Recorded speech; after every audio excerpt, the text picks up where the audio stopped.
Hello and welcome. It's so good to be here for our next From Seed to Sky conversations on roots, resilience, and rising. And these are conversations on some facet of resilience, and we're exploring different ways that we can define resilience or we can interact with it, what it even means, and different ways that we might approach it. And so today I'm really excited that Vanessa Weiland is here to talk about resilience specifically as it relates to perimenopause and menopause. So Vanessa is a nurse practitioner, a hypnotherapist, and a Menopause Society Certified Practitioner. She's the founder of Phases Clinic, a holistic menopause and sexual wellness clinic based in Washington State.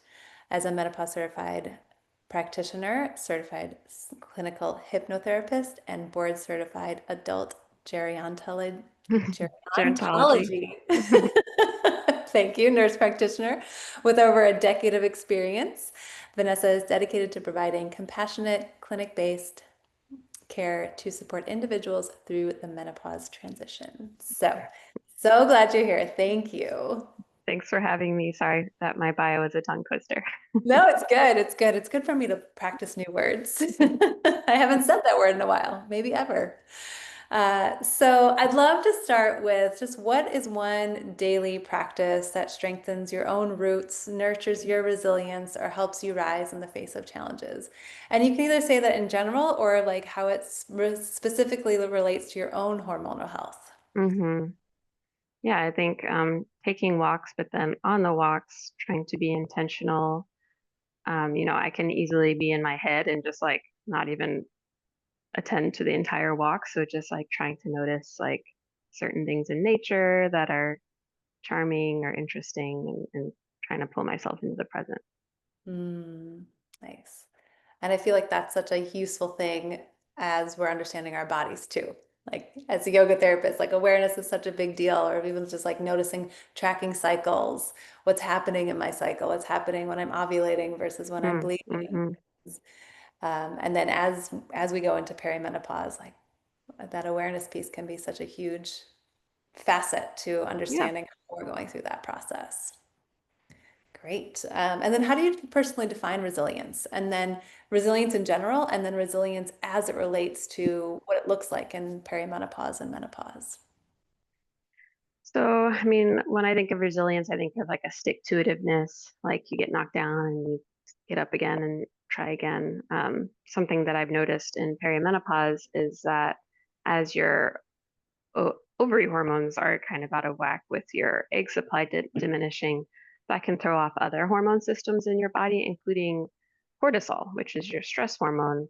And so a lot of women will tell me that um, they'll use that word resilience, that the resilience to stress seems to be going down. Um, and in my practice, I'm often prescribing hormones. I had a really interesting case. Anyone that lives in the Seattle area probably remembers fall of 2024. There was a really bad windstorm. Like a lot of people lost electricity for even longer than a week. And I had a patient that had recently started on hormones. And unfortunately, with that windstorm, her house was destroyed, like, still has not been able to move back into this day. And she's like, yeah, this sucks, but I'm pretty sure I'm handling it better than I would have before the hormones. So, um, yeah, just like really taking it easy on yourself if you feel that resilience is kind of diminishing in this time because that's not you or anything you're doing. That's what's going on in the background with your hormones. Yeah. And how does perimenopause affect cortisol in particular? And does it affect everyone who goes through the perimenopause to menopause transition, or is it change depending on the body? I'm sure there are some people where it's less than others, but basically there's these two main axes in the hormone system. There's the HPA, hypothalamus to pituitary to adrenal gland that makes the cortisol. And then there's also HPO, which is hypothalamus to pituitary to ovaries. And since they have some similar like pathways and mechanisms, it just seems like as the ovary one is getting discombobulated, the adrenal one can also take a hit. And there can also just be like interactions at play between the hormones like estrogen and cortisol. Fascinating. Yeah. And yeah, and then like when people, so if they don't have like those words to describe it, they might use words like they feel like their resilience is not as strong, or are they hmm tired and fatigued, or like is that where like brain fog comes from? And Yeah. I I don't know if that's what's causing the brain fog. I think that's probably mostly the estrogen. Um, but yeah, like specifically saying I don't feel as resilient to stress. Or I think probably also a lot of the middle of the night waking could be related to cortisol. It's supposed to really be running at its lowest overnight. But if that's dysregulated, then that could potentially contribute to overnight waking or even changes in body composition. Like when you have high cortisol, that's basically the same as if someone were to take steroids all the time. And that's when like your face can get puffy, you can gain weight in your belly, things like that. oh, interesting. Okay. And does it affect melatonin too? I don't think that menopause does per se, but all of us as we get older, men tend to produce less melatonin. Hmm.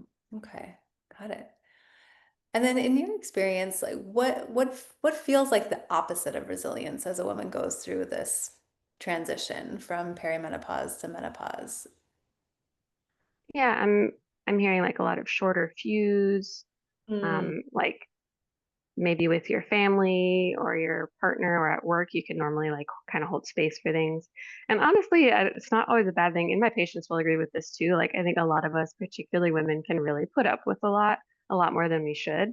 And I think that flies out the window. So a lot of people will say like, I have no S left to give. And like honestly, that's not a bad thing, right? Um, so we don't all need to put up with every stress that comes our way.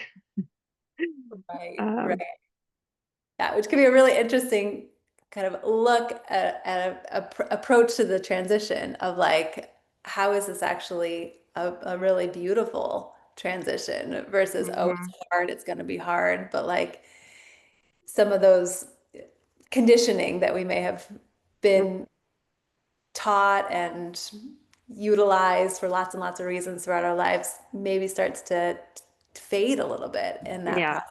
And Yeah, I definitely see it as a silver lining hmm of like, actually, we probably should be holding better boundaries. And when you have a little bit less of the leeway, it kind of forces your hand, honestly. Yeah. Yeah. Do you find that people are setting more boundaries as they move into this phase of the life? I think so. Mhm. Yeah. Yeah. Wow. And what do you find are like some of the first like signs or symptoms that someone may need additional support as they go through this? So, a lot of us, when we think about menopause, think about hot flashes, maybe the middle of the night waking, obviously, period changes. But I will say, most often, by the time those things are happening, there's already been changes going on for often several years. So basically, the reason that you go through menopause is that we're all born with all the eggs we're ever going to have, and so that supply is diminishing rapidly throughout your life, and so starting in about your 30s, the number of eggs is really going down. And those eggs have a relationship with the brain that's kind of like cycling through. That's what creates your monthly cycles, is basically your brain sends out a little juice of hormone that says, all right, time to release an egg. And then you do that. And then one egg gets to be the like primary egg, basically. And that gets ovulated. And then the when there's an ovulation, the thing that's left behind makes progesterone. And the progesterone is kind of getting you ready to get pregnant. And then if you don't get pregnant, everything resets, right? And then you have your period. So if you are running out of eggs, maybe none of them is high enough quality to be released for ovulation. And so you don't get the progesterone piece happening. Does that make sense? So Mhm. a lot of times the low progesterone is some of the earlier symptoms, and that's not going to necessarily mess with your periods or your create hot flashes. It's more things like um, harder time falling asleep, more anxiety. Progesterone, one of its metabolites, stimulates the GABA receptors in your brain, which is one of your more like cool down systems in your brain, calming. And so a lot of people are just like, wow, I never had anxiety, much less panic or overwhelm. And that's kind of how they're describing it to me. Oh, wow. Okay. Yeah. Even though it's early in their 30s? Oh, yeah. Yeah. I Mm. think a lot of my patients are upper 30s that they're first noticing these things. And then, interestingly, when we think about menopause, we also think about the periods are getting farther and farther apart. And that does happen before your final period. But actually, in the early part, they can get closer together and heavier and longer because progesterone also helps to thin out the lining of your uterus. So when there's when the estrogen piece is happening without the progesterone catching up, it can cause heavier bleeding and some people even are getting anemic and things like that, and that can also cause fatigue. So yeah, it's a really complicated time of life. Yeah, yeah, yeah. Yeah, and I know it can range quite a bit age-wise. Like some Hmm. people do perimenopause quite a bit earlier than other folks, and um, but it's interesting as a mental health therapist. I have people in their 30s who are like, "Oh, I'm having increased anxiety," and like Hmm. I don't even think about like, "Oh, could this be the starts of perimenopause?" Like I've Yeah. never had that thought before in my life, but that's Well, actually really yeah. useful. No, that's so funny because I get a lot of referrals from mental health providers. So Uh-huh. Yeah, yeah. makes a lot of sense. Yeah, and I think there's also like this kind of like there's more talk, at least that I hear of like hot flashes or Hmm. difficulty sleeping, or Yeah. even brain fog, but not as much of like some of like the shorter fuse, but not as much of like the Hmm. anxiety piece. Hmm. Yeah. Yeah. Just to kind of like lay the groundwork, it's normal to go through menopause, which is like the year after your final period. Anywhere from 45 to 54 is considered normal menopause. Of course, it could potentially happen earlier than that, but that would be, maybe 1 out of 8 people or less, and that's considered like a separate medical diagnosis, basically. Um, but then the perimenopause part, which is like you're having symptoms related to the declining hormones, the average seems to be between 7 and 8 years. I've heard anything from 10 plus years to like, I never felt anything. I just stopped having periods and that was it. And so, yeah, if you think about it that way, if 45 is a normal time to stop periods and we're going back 7 years or even more than 10 years, it's really not all that uncommon for symptoms to start in your 30s. Right, right. And do you see like a particular kind of profile of people who have a more challenging time going through perimenopause, like if they had a difficult menarche or uh, Mm, PMS or PMDD or hmm. other things that Yeah. make it harder? Not really. No, I do think that having a history of severe PMS, PMDD, peripartum mood disorders can definitely portend that, you're someone that's a little more sensitive to hormone changes. Mhm. Yeah, that makes sense. Yeah. And so if somebody does have more symptoms earlier in their menstruating years, would it be recommended to like start preparing for for perimenopause and menopause earlier? Mm, And is there a way to even prepare for it or yeah. I mean, there's a little bit of debate about this, right? Because, as a mental health provider, like if you're really hyper focusing on something and expecting the worst, like your body will catch up to that and say, "Oh, okay, let's let's magnify the symptoms." Mm, Um, so I don't think we necessarily all need to like assume we're going to have that worst case scenario, but the earlier you can kind of get someone in your corner that's menopause savvy, which unfortunately is a minority right now of primary care providers and OBGYNs, but um, the Menopause Society does keep a list of providers that are at least a part of their society or maybe even have gotten the certification like I did. So maybe whenever it's time for you to get a new PCP, you can like take a peek there and see if there's overlap and with people that are covered by your insurance.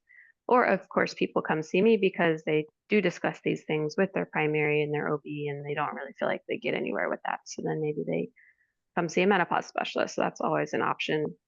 Um, but I wouldn't necessarily like have that as in anticipation. I would just um, learn as much as I can about what symptoms might be, and then ideally try to find healthcare providers in my um, kind of like routine care that Mm. know a little something about hormones. Right, right. Yeah. And what would you say is some of the differences between more like standard care for people who haven't done extensive training hmm versus you who's done extensive training is around menopause?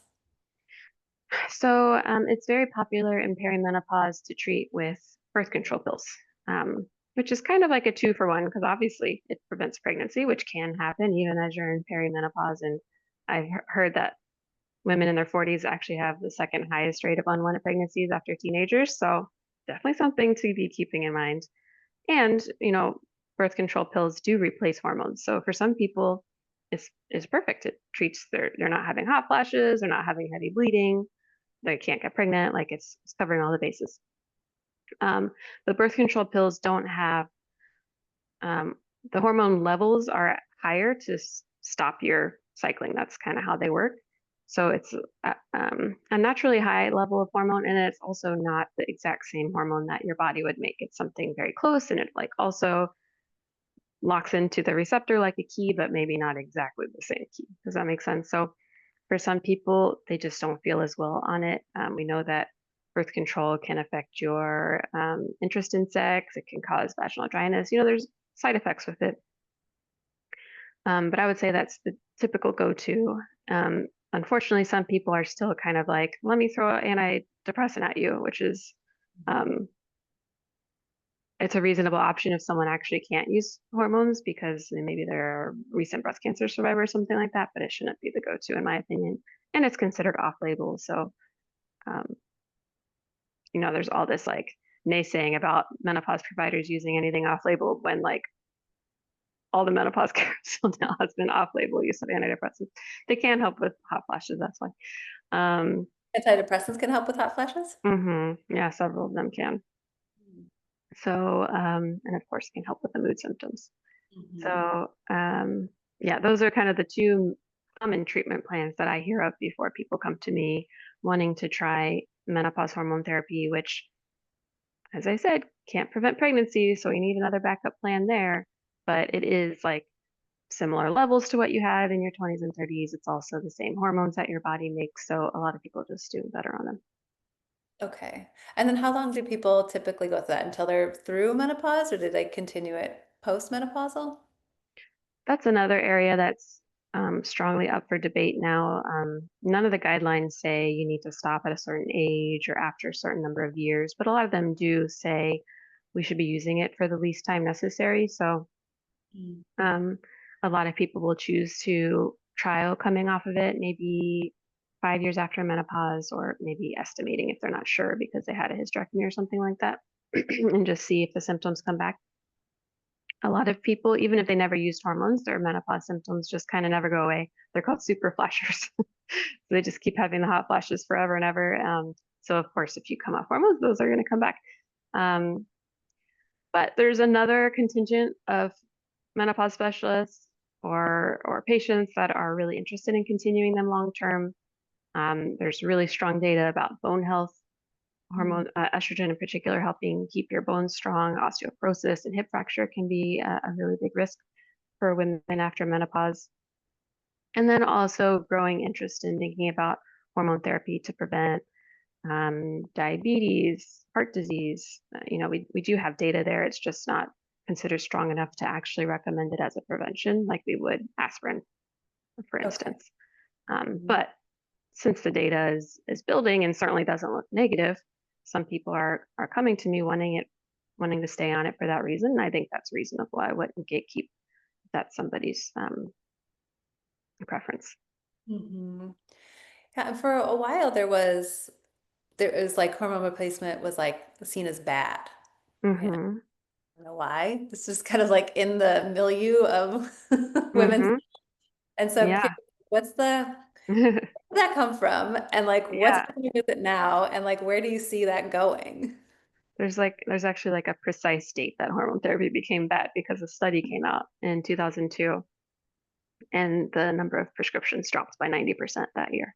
So basically, running through the late 90s and into the early thousands, there was a very large randomized trial that was finally going to look at whether hormone therapy can help prevent heart disease, because a lot of studies up to that time had suggested that, but without a randomized control trial, we can't say the cause and effect.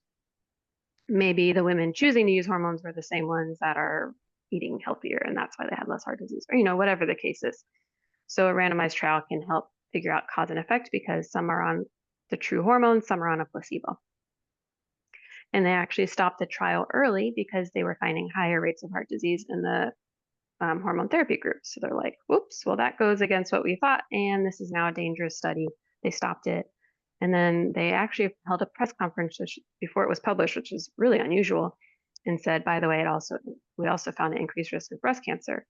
Now, what's really interesting, if you know anything about statistics, is it wasn't statistically significant, which means it could have happened by chance. So it's really unusual to report a finding that's not statistically significant. But they did, and they scared the bejesus out of everybody. So everyone was like literally flushing their hormones down the toilet. People were suing their doctors, the whole thing. And so that study it's still really solid data. So it's kind of been like looked at a little bit more closely. And there's several things that were pulled out. One is that the women who had their uterus removed didn't get any form of progesterone, because you don't technically need it if you've had a hysterectomy. That's to keep the lining of the uterus thin, if you can remember me mentioning that earlier. And so those women that were only on estrogen actually had a lower risk of breast cancer. That was statistically significant. Oh, So we don't think estrogen is the culprit here. We think maybe it was the synthetic progesterone that was used, which has completely fallen out of favor since that time. But in the group that used both an estrogen and a synthetic progesterone, they had a little less than one extra case of breast cancer over 1,000 women. So yes, it's for some people that's a deal breaker. For others, they're like, okay, I'll take that into account. But since I have all these other symptoms, I think that I'm willing to take that risk. Um, they never found an increased risk of dying from breast cancer. It tends to be caught a little bit earlier. And so that was the whole breast cancer piece, which I think is really the scarier one. But the heart disease piece is really interesting too. They had recruited women anywhere from 50 to 79. And it turns out only the women 70 to 79 were the ones with increased heart disease risk. And so they were like pooling all of the findings to that direction. But the women 60 to 69, it was a wash. It didn't go either direction. And the women 50 to 59, it was actually lower risk of heart disease, wow. which lined up with all those earlier studies and makes perfect sense, because we usually use hormones in people's 50s, not in their 70s, right? So basically, we think it's called the timing hypothesis, where if you start hormones closer to menopause, you're maintaining that same hormonal milieu, as you said earlier. I love that word for this. And everything stays copacetic and your vessels stay healthy. But if you give it 20 years for the blood vessels to kind of calcify and get smaller without estrogen on board, and then you all of a sudden add estrogen back to the mix, it's opening up your blood vessels and potentially destabilizing something. So we tend not to start hormones at that age, but it seems like if you start them closer to menopause, it's actually beneficial to the heart and blood vessels. So for whatever reason, those findings did not get a press conference.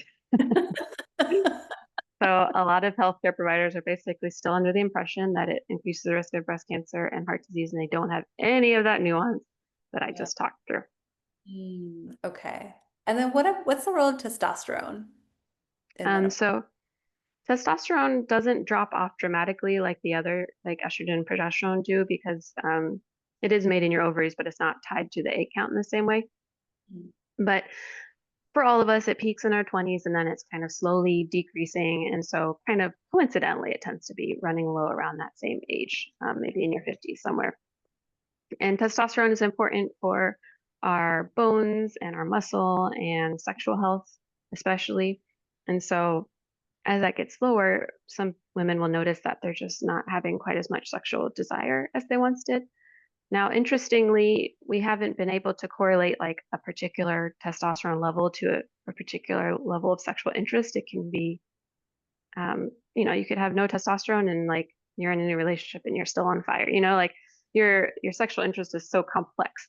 But if you're otherwise in a happy, healthy relationship and everything else is fine, and you just feel like specifically the interest is not there, and your testosterone is on the low side, then we can try replacing it. And oftentimes that's helpful. So that's really where this data is strongest with testosterone. We're definitely, those of us that are prescribing it are seeing benefits beyond that, but the research hasn't caught up to that around things like testosterone for mood, testosterone for strength, um, um, maybe cognitive benefits like brain fog and things like that. Those are all things that I've seen in practice, but that we don't have excellent randomized trials. And since this is all an area that I think is pretty um, highly affected by the placebo effect, which I don't have anything against the placebo effect, but the stronger the placebo effect is, the even stronger a medication has to be to overcome that, right? Mm. So I think that's kind of where we are with testosterone, but Okay. it's a growing area of interest. Yeah, yeah. And do you find that people are on, and again, it's probably very individualized, but are some people on like estrogen and testosterone depending on, okay. Yeah. Um, Most often, declining estrogen can also impact libido. So most often I would start there and see what progress we make. And then if people are feeling like my hot flashes are gone, my mood's better, my energy's better, my sleep's better, but the libido is still just not there, then I will likely add testosterone. Once again, not something that I gatekeep. If someone is just like, my friend told me it's the best thing since sliced bread and I just want to try it. It seems very safe. We have excellent shorter term data in cis women. Of course, we have longer term data in men and trans men that it seems very safe for the heart and liver and things like that. So it's it's affordable. It's something your body naturally makes. It seems safe, so I'm willing to give it a try if people are curious about other benefits. Yeah, yeah. And there is a medication for um women's libido, right? Like There's yeah, Viagra mhm, kind of. uh-huh. There's Okay. two FDA approved medications for low libido in women, specifically approved pre-menopause, although data is also seems just as good post-menopause, but for some reason they need to get different FDA approval. Mm. So yeah, one is a pill that you take at night every night, and the other is an injection that you use as needed when you plan to be intimate. And that's a good point that testosterone is actually not FDA approved for that use, but we do have medical guidelines supporting it for that use. Okay, interesting. And that, yeah, it's also, and testosterone is just something that you take like on a regular basis versus like I have to pre-plan to take a pill or I have to pre-plan to like give myself a shot. Hmm. Yeah, the testosterone, the way I usually prescribe it is a gel you just put on daily Mm. versus the oral pill that you might use nightly or the injection you can use up to 8 times a month as Oh, needed. okay. Got it. I'm also curious because you use hypnotherapy in your practice, Yes. and how does that support this transition? Hmm. Yeah. So the Menopause Society is one of our main medical guidelines, produce, producers of medical guidelines for menopause care. So 2023, they put out a guideline around non-hormonal treatments to treat hot flashes. So that includes some of the antidepressants, that includes the nerve pain medicine, gabapentin. But they only had two that were not medications, and that was cognitive behavioral therapy and hypnosis. And I was like, oh, that's funky. And these are all like the level one evidence. So they found really strong evidence supporting it. And I had never contemplated receiving or doing hypnosis or hypnotherapy, but that just kind of tickled my brain to learn that. And I think maybe because my first degree was in neuroscience, I was just like really interested in how you can kind of like change your change your brain from the top down, basically, with these modalities. So we think the way that it works is maybe we don't have a study looking at what's happening in the brain with hot flashes, but we do with other things. Like, for instance, there was a really cool study in people that have a fear of the dentist. and they had them in the fMRI machine, which lets you like actually see which parts of your brain are active or not. And they showed them pictures of a dentist while they were in there, and they were like, they're scared, and their amygdala, which is like your fear center, was all lit up. And then they did the hypnosis specifically for that fear, and then they did it again, and it was much reduced. So we know that hypnosis can change activity in the brain. And so we think part of what's happening is changing activity in the area of the brain that's basically producing the hot flashes. But then also, both cognitive behavior therapy and hypnosis can change your relationship with that discomfort. So maybe, like we were talking about, some helping a bit with the resilience, changing some of the negative thinking patterns around it, and maybe giving you some like cooling imagery that you can kind of like work through in the moment. So I've one thing that has disappointed me a little bit around the menopause conversation, like we've been saying, that it's like finally where people are talking about it, and that's so great. But I think people who can't take hormones are being a little bit left out. Mhm. And that was something that I was uncomfortable with. So I wanted a modality I could use that, if someone is in breast cancer treatment or whatever the case may be, that is also very safe, very effective. So that's why I decided to get trained in it. I haven't had many people that are seeking my care solely for hypnotherapy. A lot of them are kind of using medical management alongside the hypnotherapy in a more holistic way, and I've had some really wonderful results that way. So it's been a lot of fun. Nice. And is it just breast cancer survivors, or who would hormones be HRT be contraindicated for? If you already have heart disease, like we kind of talked about, so if someone's already quite beyond menopause, or maybe they're younger and they have heart disease for another reason, if you have severe liver disease, the vast majority of people actually can't take hormones. I think that's been one of the misconceptions over the last 20 years is, oh, if you have a family member with breast cancer, no way you could touch hormones. That's actually not true. Um, you're going to want to have a more nuanced conversation, but hormones don't seem to, although your baseline risk is going to be higher if you have a family member with breast cancer, and hormones might slightly increase the risk. It's like the same jump up for everybody. It's not like disproportionately higher Mhm. if you have a higher baseline risk. Does that make sense? Yep, yep. So once again, it's just kind of like talking through the pros and cons for your particular situation. Yeah, very cool. And you talked a little bit about hypnotherapy and what you've seen. And can you share just a moment of like that you saw somebody kind of Mm-hmm. go from maybe really struggling with hot flashes or something to Mm-hmm. being able to navigate them with feeling like they have more resilience or boundaries or whatever it is that they were. Yeah. Yeah. One really exciting situation was that I had a patient that she's like, I want to, I think it was sleeve or anxiety she wanted to work on. I said, okay. So she lays down and then she pops right back up again. And she's like, there's something I haven't told you. I've been drinking a bottle of wine every night. I'm like, okay, yeah, we can work on that. So I switched to, they're called scripts. So I switched to a script more about like wanting to change some behavior or not necessarily addiction, but like something you're consuming. We do that one. And the next time I saw her a month later, she's like, I'm not drinking. I was like, I don't think I get to take credit for this, but this is exciting. And then I see her a month later, she's like, still not drinking. So um, obviously that wasn't just the hypnosis, but like working through some of your own barriers within you or like recognizing what's really important to you, hypnosis can be really helpful for that. Yeah, that's powerful. It's amazing. Hmm. Yeah.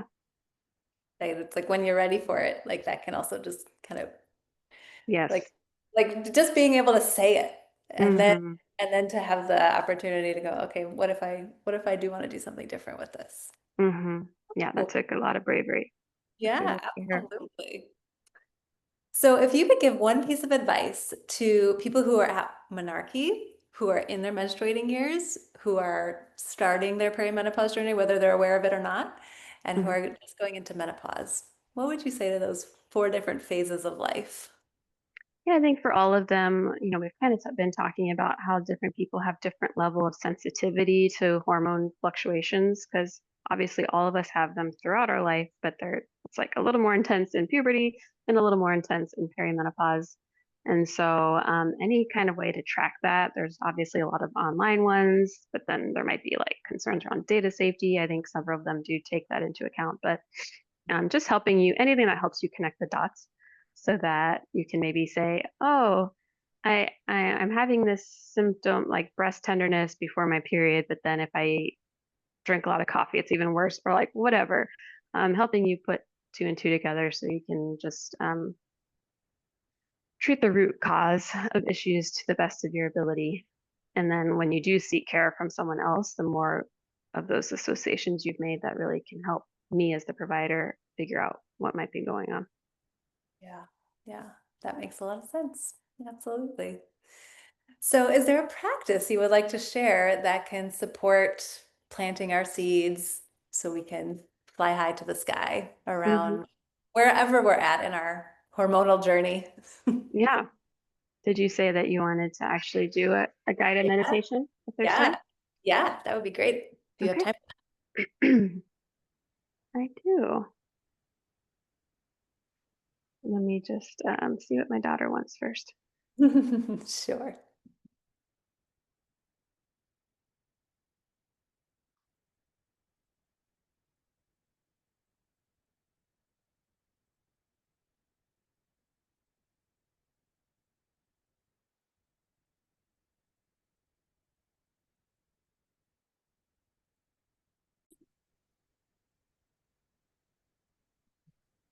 Okay, so get yourself into a comfortable position. You could be seated, laying down, and we're going to slowly relax your entire body from your head to your toes.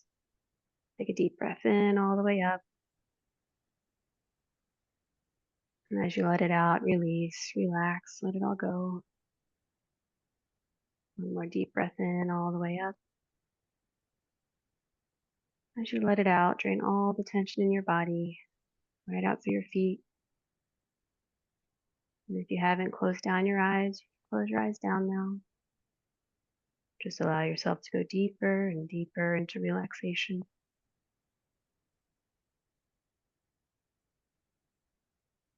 So, starting at the top of your head, focus all of your attention at the very top of your head, tense the muscles on the top of your head and your scalp. Feel the tension. In 3, 2, 1, relax. Feel all the tension just flow out as your scalp relaxes completely, feeling warm and relaxed.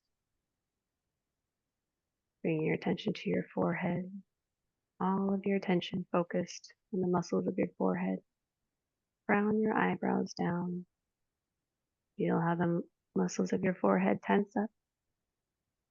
In 3, 2, 1, relax. Relax the muscles of your forehead completely, totally relaxed and warm. Now bring all of your attention to your jaw. Focus on the muscles on the sides of your jaw and bite down. Hold it. Feel how the muscles bulge with tension. In 3, 2, 1, relax the jaw completely. Let it hang loose. Completely relaxed. Feel how that warm sensation of calmness floods your entire head as you move down to your shoulders. Concentrate on the muscles of your shoulders and pull your shoulders up towards your head, keeping your head and neck relaxed. Pull your shoulders up. In 3, 2, 1, relax. Relax the muscles of your shoulders. Completely calm and relaxed. Moving down to your arms, ball your fists as tightly as you can. Clench hard. Feel the muscles of your forearms tighten up. In 3, 2, 1, release. Relax your hands. Immediately feel a warm feeling of complete relaxation flow through your arms.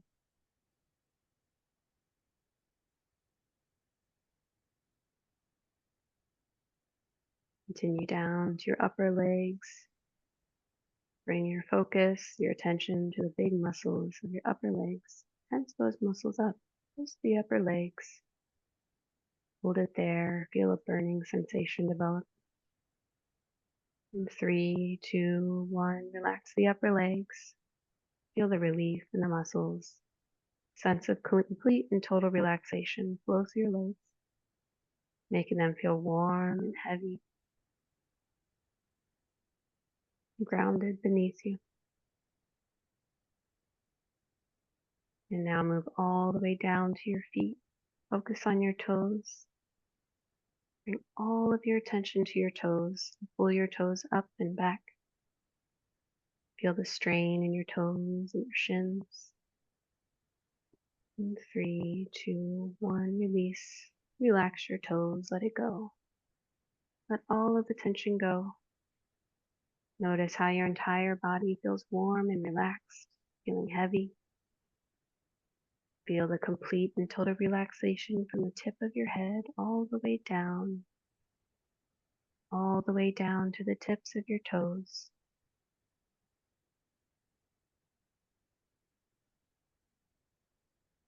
And now envision a sanctuary, a place where you feel entirely safe and at peace. It could be anywhere, a beach, forest, a room in your home. Absorb the details all around you, colors, the sounds, the smells, sensations.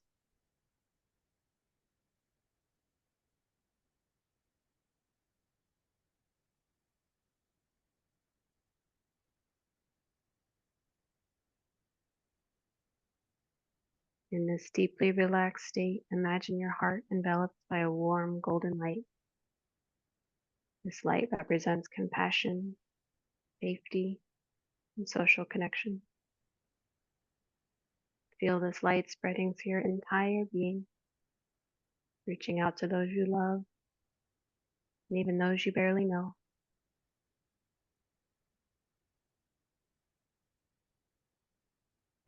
Envision this light forming a protective shield around you, defending you from stress, anxiety, and negativity.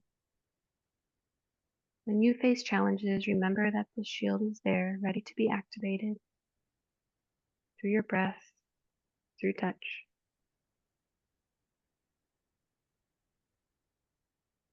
Now silently affirm to yourself, I am safe, I am connected, I am loved.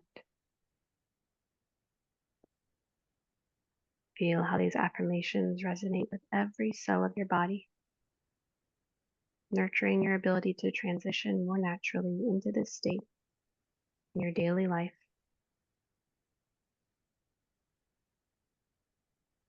And now create your anchor by touching the tips of one thumb and finger together. It doesn't matter which hand. This is your anchor. Anytime you want to relax, anytime you want to come back to this place, all you have to do is touch the tips of your thumb and finger together and you'll be right back here. Take a nice deep breath in.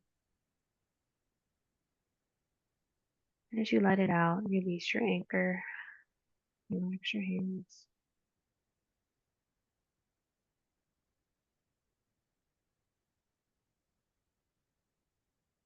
Now bring your hand to your heart center. Feel your heart center like a big, bright sunshine filled with love and light, really allowing yourself to feel the fullness of your heart. Let this love flow all throughout your body. Let it fill you up from head to toe. Let this love hold you, heal you, surround you, protect you, keep you safe. In a moment, I'm going to count from 1 to 5, and you'll come back to the room feeling relaxed, grounded, and safe. 1, the energy is flooding back into your body. 2, feeling relaxed, grounded, and safe. 3 with lots of beautiful golden energy. 4 feeling unconditional love and gratitude in your heart. 5 opening your eyes wide awake back to the room, feeling relaxed, grounded, and safe.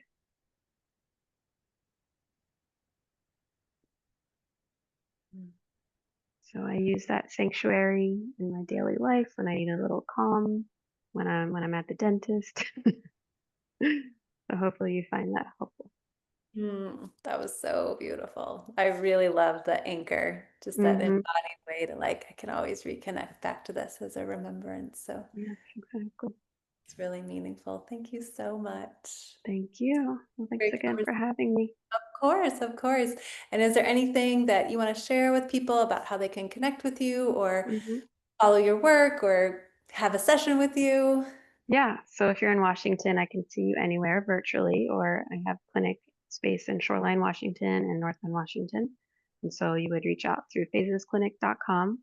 If you don't live in Washington but are kind of interested in this holistic but evidence-based menopause approach to menopause care, I do have a course. So you could go to phasesacademy.com to look into that. Or I also have like Instagram, Facebook, all those things. Fantastic. And I'll put all those links in the description for this conversation. Hmm. This was so great. Thank you so much for your time. It was really great learning from you, learning about the brain, learning about the Yeah, body, about every hormones, all the yeah, things. Thank yeah, you so much. exactly. Thank you. Talk Talk to to you you soon. soon. Bye.